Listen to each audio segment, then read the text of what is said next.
every Tuesday, live from 8 PM UK time. Luke, Gary, and a couple of microphones. This is Custard TV Live. Yeah, once again you join us in separate houses, but joined by the power of the internet to bring you the best and the worst of the weekends and the week's television. I'm Gary, and this is Custard TV Live. I'm joined as always by my good compadre. It's Luke. Hello, I am the editor of the CustardTV.com, and you say we're in separate houses. That's only because you're never in when I call.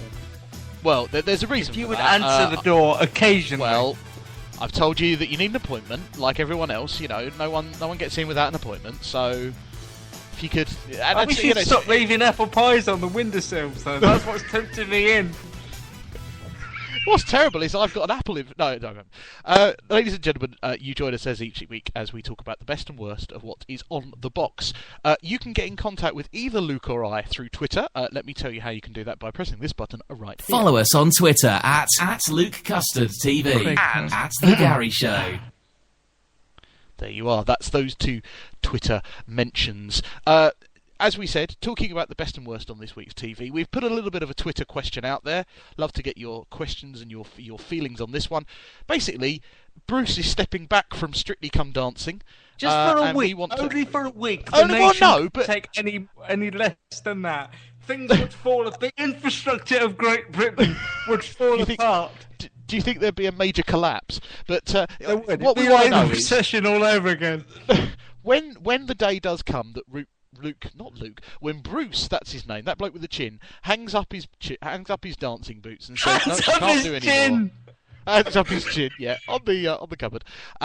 Who should take over? Who should take over from Bruce? Now, I know that on the Sunday night shows it's Claudia Winkleman, but let's face it, two women presenting a television show, is that a bit weird? Welcome to 2012, by the way, Gary. No, I'm not saying a sexist thing. I'm just saying it doesn't quite seem right. But I would be exactly the same with two men. I'm exactly the same about Ant and Dec, although they're technically. But Mel and Stu. Yeah, fair enough. Okay, no, I'm just saying. It's just a theory. Don't shoot the messenger. So she's been doing the Sunday night shows, and I'm guessing we haven't heard any confirmation. I'm guessing she'll be doing the one that Bruce isn't doing. Is that right? Do we know that? We don't know. But yeah, I'm assuming she will. Or I could step in if necessary. I mean, I'm just putting it out there that I'm available. Well, if you want to do that, I think the only way to fix that really, Luke, is to run some sort of audition. Really, I'll tell you what, I've got some music, and I'll bring you in. Yeah, you can do the audition now. No time like the present. Off the cuff. Okay. Right. Okay. Yeah. So when you hear me, then off you go.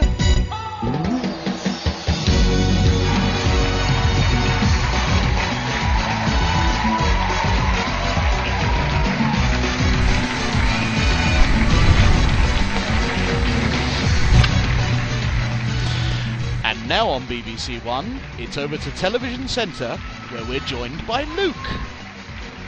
Hello, and welcome to another Saturday night of people dancing in sparkly costumes. It's Strictly Come Dancing. Now, a lot of people might not realise, but last week we lost the lovely Jerry Hall. Yes, Jerry was voted out of the competition. Some would say she no longer has moves like Jagger.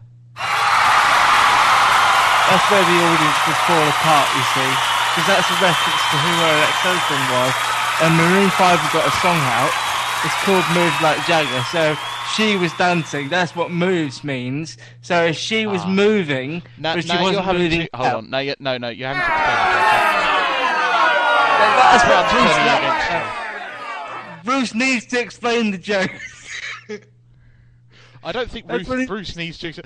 I don't think that Bruce needs to explain the jokes that much. That's as bad as my think of a rumba joke. Nobody remembers that. Nobody remembers that. But the problem is, of course, now, both of those people think of a rumba and moves like Jagger are out. Where are the puns going to come from? Oh, Bruce will have them. That's why he's taking a week off. He's taking a week off. He's bought a pun dictionary and he's going to sit in a room in Cornwall somewhere. He's the bloke that stole Bob Monkhouse's joke book, isn't he? It was him all along. Yeah. Terrible. Yeah, we get to the bottom of all the issues here on the podcast. But I'm just throwing it out there. I'm just saying, don't have to worry about getting me transport. I'll make my own way down to Television Centre on a Saturday. I think really have a suit on, but I think you'll find that the BBC are a bit tighter on security these days, following recent events. So don't worry about that. Oh, have you? Your picture's on the wall. Now is the season, it appears, at the time of year where television shows, not only in America but in the UK, seem to be getting renewed or cancelled. So we've got a couple of those here, and we can talk about that. Arrow, which we'll talk a bit about later, which I went to see at a recent Sky event, has now been picked up for a full series. For those of you not initiated with what that means, is that most American shows get about 8 episodes first, or 12 episodes first. And if they like them and if they do well, then the Americans order a full series, which is normally between 22 and 24. And Arrow has got that. I like the idea because when you say they order a new series, it's almost like I can imagine somebody sitting in a big office going, "Bring me more Arrow. I want more Arrow." That's something Robin Hood was heard to shout in the forest. "Bring me more Arrow." 2 other shows, which we'll talk about later, Elementary and Vegas. Elementary we'll talk about as it is on tonight on your British televisions. That's the Sherlock Holmes remake. I would imagine those televisions people are watching have actually been made in China or don't know. Actually, British. Taiwan. No, it's a good point. It's a bit of comedy that I would do if I hosted Strictly. Just going to sprinkle them around the podcast.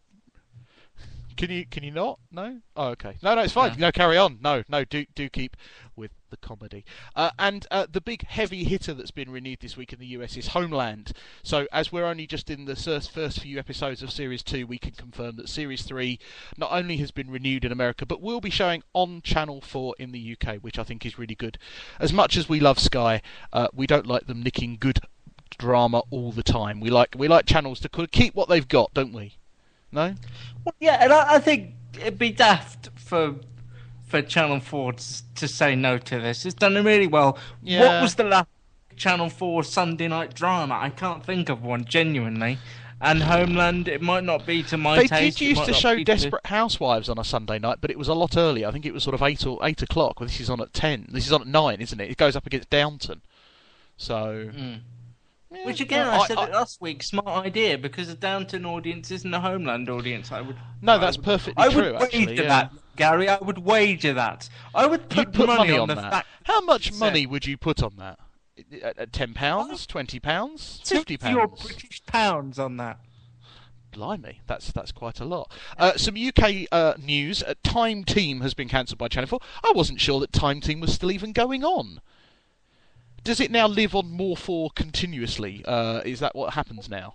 The thing is, because Time Team has been on for so long, what they're actually doing now is finding remains of old presenters.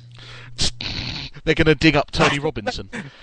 That's what they're doing. Digging up people like Tony Robinson and other Time Team. That's shocking. That shouldn't be allowed. No. Yes, so Earthenware, probably they've just dug up all the sites in the UK. Maybe they should have done Time Team USA or Time Team Egypt. That would probably would a bit more... What I'd like to see, actually, is a spin-off series now where they fill in all the holes that they've created by... Celebrity, they never did Celebrity Time Team. You know, who doesn't want to see Jedward on their hands and knees digging in dirt? I'd like to see them buried. Is that an option? Buried, yeah, because there's half a chance that Gary Kemp can bury them if he doesn't see them. Also renewed, rather than cancelled, is the very popular Doc Martin. We ought to say that when the football didn't air last week as we went off the air, ITV showed an episode of Doc Martin. You know, if it was the BBC, it would have been New Tricks. But on ITV, it's Doc Martin. But that's been renewed for a 4th series? No, a 6th series. 6? Wow. Yes. Incredible. Began in 2004. It's Martin Clunes and his wife's baby, really, and he's so comfortable with ITV now that he can just say, I don't want to make one this year, but I'll make one next year. And so it's being filmed in the spring. I'm quite amazed that we've got a 6th series of this. I understand the appeal. I enjoy it. It's good, relaxing, turn your brain off TV. Just Don't know where they can take it for Series 6, but we shall see. I have faith. Yeah. A couple of shows in the UK are going to be changing channels or heading over to America, and they are, firstly, the extremely successful Great British Bake Off, which after an amazing run where the final got something like 8 million viewers on BBC Two last week, or the week before. I've said that before, and I said it again. People love puddings. Yeah, it's obvious. That is the key to the success of the Great British Bake Off. It's not the presenters, it's not the people involved, it's the fact that people... And I would imagine that Swiss rolls have gone through the roof in production. I imagine Mr. Kipling is thinking of coming out of retirement. Or is he dead? I don't know. They dig him up on the final episode of Time Team. Yes. Oh, look, it's Mr. Kipling, and there he is with a nice cherry bakewell. And that's going to be remade in America. I mean, is that on a major channel in America, or is that on the Food Network? We don't really know, do we? CBS is taking it I up. really can't see that working on American television, can you? It's such a British thing. It's such a British thing. British that I'm not sure whether it will. But I've been proven wrong. The aforementioned Strictly Come Dancing, I'm not sure. You make a good point. Yeah, you make a good point. But the Americans, I think that they love the celebrities, though, don't they? They love celebrity. So that fits in with that. And the other thing going off to be remade in America is a comedy called Rev, which 2 series of which have been shown on BBC Two. I'm not a huge fan of this. I haven't really seen that much of it. Have you seen any of it? Is it suitable for an American remake? I have seen this. I'm not a massive fan, although I can again see the appeal. But the thing is, Americans are very funny about religion. And I don't know whether a sitcom about a laid-back vicar or reverend or anything go down overly well. I'm assuming they're going to relocate it, aren't they? It's not going to be. It's going to be in America, isn't it? So I don't know. We shall see. We shall see. Some early scheduling. Oh, go on. Oh, hang on. I must interrupt you because I want to speak. Go ahead. This is your forum. Go ahead, caller. It was announced also that Gavin and Stacey is getting a US remake as well, with Ruth Jones and James Corden apparently raking in the dosh. $5 million, in fact, if some reports. Well, it's interesting because it's, as we'll come on to later, it's being remade in this country, but in the northeast, on a program called Hebburn. So. Well done to type that in. That's what we call a segue. If you were going to go on. That's what we call a segue. Should we talk about? Yeah, let's talk about Hebburn.